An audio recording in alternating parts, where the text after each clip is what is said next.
Assalamualaikum warahmatullahi wabarakatuh. Halo anak-anak, gimana kabarnya hari ini? Semoga semuanya sehat ya.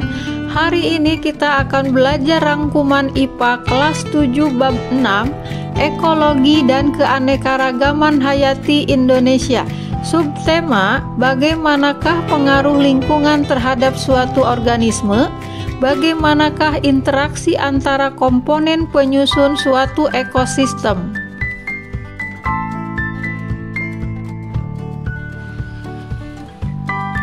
Bagaimanakah pengaruh lingkungan terhadap suatu organisme? Yang pertama, lingkungan makhluk hidup. Lingkungan mengacu pada segala sesuatu yang berada di sekitar organisme. Itu dapat dikategorikan sebagai lingkungan tanah atau terestrial atau lingkungan air akuatik. Apapun lingkungannya, kemampuan organisme menopang hidup tergantung pada faktor-faktor tertentu yang dapat diklasifikasikan sebagai benda tidak hidup, abiotik, atau benda hidup biotik. Yang kedua, lingkungan abiotik. Tanaman sangat sensitif terhadap kondisi tanah, kualitas air, dan udara yang tersedia. Jenis tumbuhan yang hidup pada daerah tertentu sangat tergantung kepada faktor tak hidup abiotik. Jadi, baik hewan maupun tumbuhan tergantung pada faktor abiotik, misalnya cahaya, suhu, air, kelembaban udara, pH, dan salinitas. 3. Lingkungan biotik. Kehidupan suatu organisme juga sangat dipengaruhi oleh keberadaan faktor biotik seperti tumbuhan, hewan, atau organisme lainnya. Interaksi antar organisme ini mungkin bermanfaat atau bahkan merugikan bagi organisme itu sendiri, dapat terjadi secara langsung maupun tidak langsung.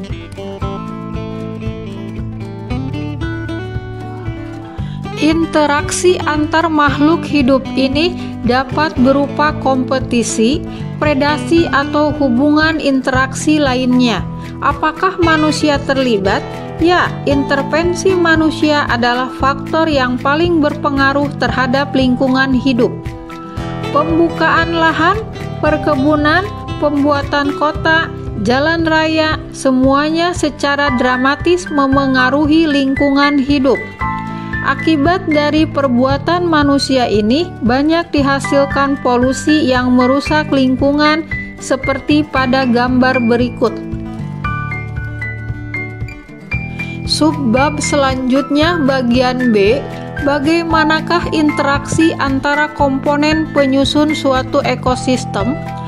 Pada subbab ini, kita akan mempelajari tentang interaksi antara penyusun komponen makhluk hidup. Ekosistem. Makhluk hidup mendapatkan semua yang mereka butuhkan dari lingkungan mereka, seperti makanan dan air, tempat berteduh, dan pasangan kawin. Di alam liar, makhluk hidup sangat cocok dengan lingkungannya dan hidup dalam suatu ekosistem. Ekosistem adalah suatu sistem di mana terjadi hubungan interaksi saling ketergantungan antara komponen-komponen di dalamnya, baik yang berupa makhluk hidup maupun yang tidak hidup. Ilmu yang mengkaji hubungan saling ketergantungan antara makhluk hidup dan tak hidup di dalam suatu ekosistem disebut ekologi. Berikut perhatikan ekosistem kolam pada gambar. Perhatikan dengan teliti semua benda yang ada di kolam tersebut, baik yang termasuk ke dalam benda hidup maupun tak hidup. Contoh faktor abiotik yang ada di ekosistem kolam tersebut adalah air, udara, suhu udara, pH, batu, dan tanah. Adapun yang termasuk ke dalam faktor biotik adalah ikan, kura-kura, kumbang, rusa, burung, musang, katak, dan bakteri. Di dalam konsep ekologi terdapat tingkatan organisasi kehidupan, mulai dari individu, populasi, komunitas, ekosistem, bioma, dan biosfer. Individu adalah makhluk hidup tunggal, contohnya sebatang pohon kelapa, satu ekor tikus, dan seorang manusia. Populasi adalah kumpulan individu sejenis yang berinteraksi pada tempat tertentu, misalnya serumpun bambu di kebun, sekumpulan kambing di padang rumput. Komunitas adalah kumpulan berbagai makhluk hidup yang berinteraksi dan hidup di area tertentu, misalnya seluruh organisme yang ada di sawah terdiri atas padi, tikus, belalang, burung, dan ulat. Ekosistem adalah interaksi antara makhluk hidup di suatu wilayah dengan lingkungannya yang saling memengaruhi, misalnya ekosistem danau terdiri atas organisme dan segala benda yang ada di dalamnya. Bioma adalah ekosistem yang sangat luas dan memiliki vegetasi tumbuhan yang khas. Misalnya bioma gurun, bioma tundra, dan bioma hutan hujan tropis. Biosfer adalah lapisan bumi yang di dalamnya terdapat kehidupan. Tempat hidup suatu organisme disebut dengan habitat. Misalnya di bioma hutan hujan tropis ada tanah, sungai, dan pepohonan. Mikrohabitat bahkan lebih spesifik. Misalnya dalam sebuah pohon terdapat hewan yang hidup di daun. Organisme lainnya mungkin hanya hidup di batangnya, bahkan di akarnya. Aliran energi. Sesuai hukum kekekalan energi, energi tidak dapat diciptakan atau dimusnahkan, tetapi dapat diubah dari satu bentuk ke bentuk lainnya. Energi cahaya dari matahari diubah oleh tumbuhan menjadi energi kimia melalui proses fotosintesis. Energi tersebut berpindah ke organisme lainnya melalui proses rantai makanan. Rantai makanan adalah proses perpindahan energi dari satu makhluk hidup ke makhluk hidup lainnya melalui peristiwa makan dan dimakan.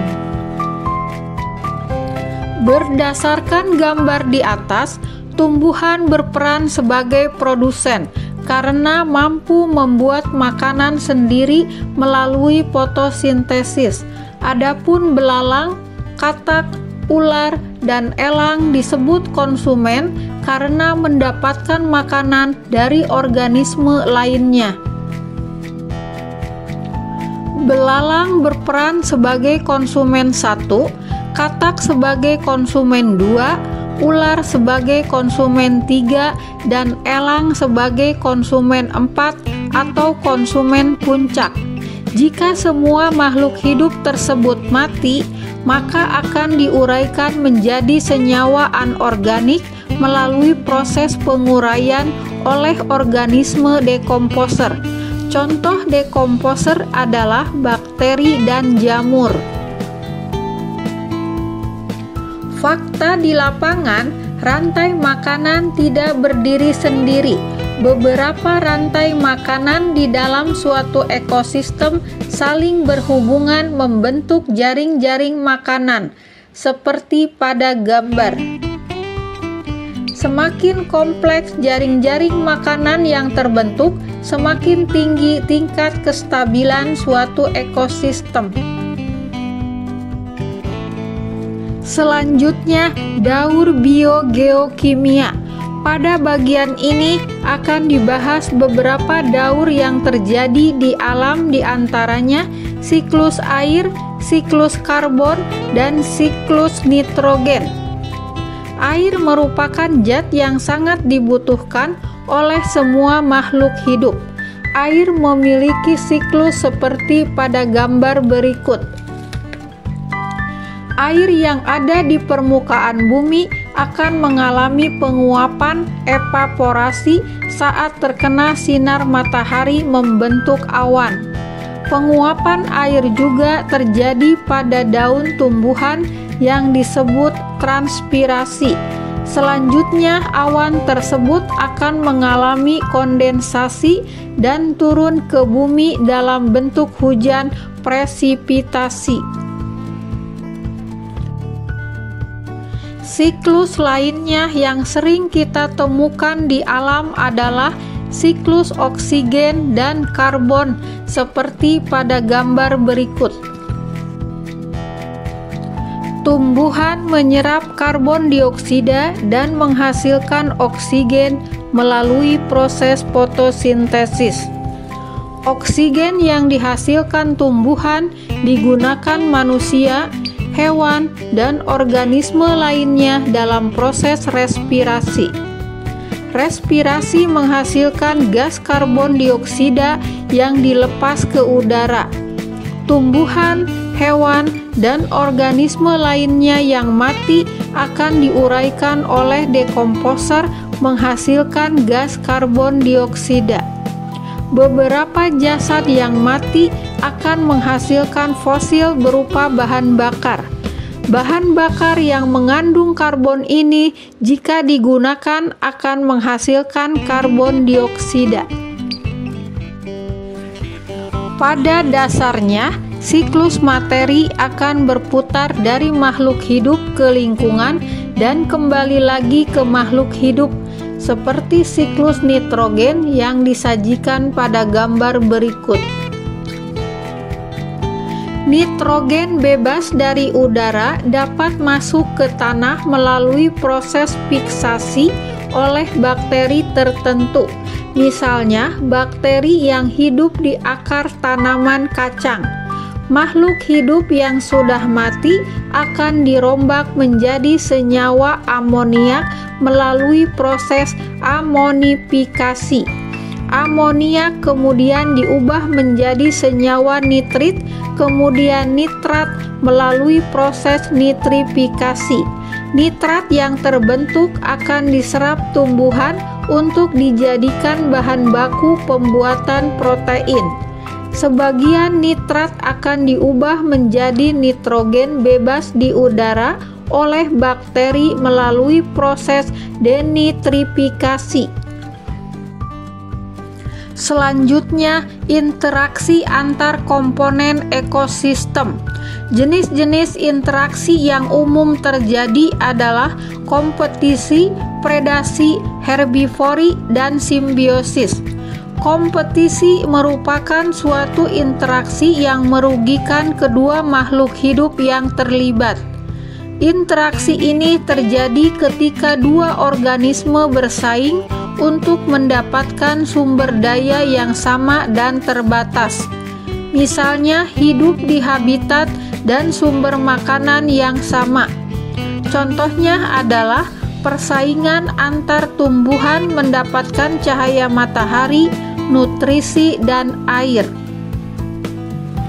Predasi mengacu pada hubungan yang menguntungkan terhadap satu pihak, sedangkan pihak lain mengalami kerugian. Predasi merupakan interaksi antara satu makhluk hidup yang memangsa makhluk hidup lainnya. Contohnya adalah burung yang memangsa belalang. Herbivori merupakan interaksi yang melibatkan antara herbivora dengan produsen. Dalam interaksi ini, salah satu pihak akan dirugikan atau diuntungkan. Contohnya, belalang yang memakan rumput. Simbiosis dalam ruang lingkup ini mempelajari mengenai hubungan erat antar populasi yang menempati habitat yang sama, seperti pada gambar berikut.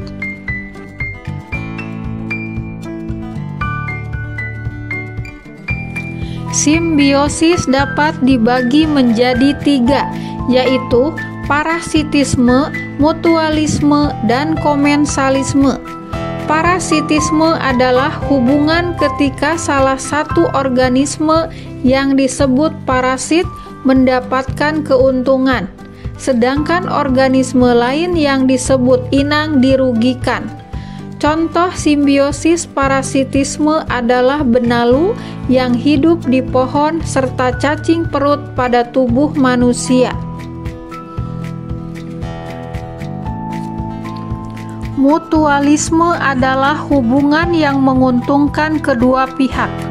Contoh simbiosis mutualisme adalah kupu-kupu dengan tumbuhan berbunga.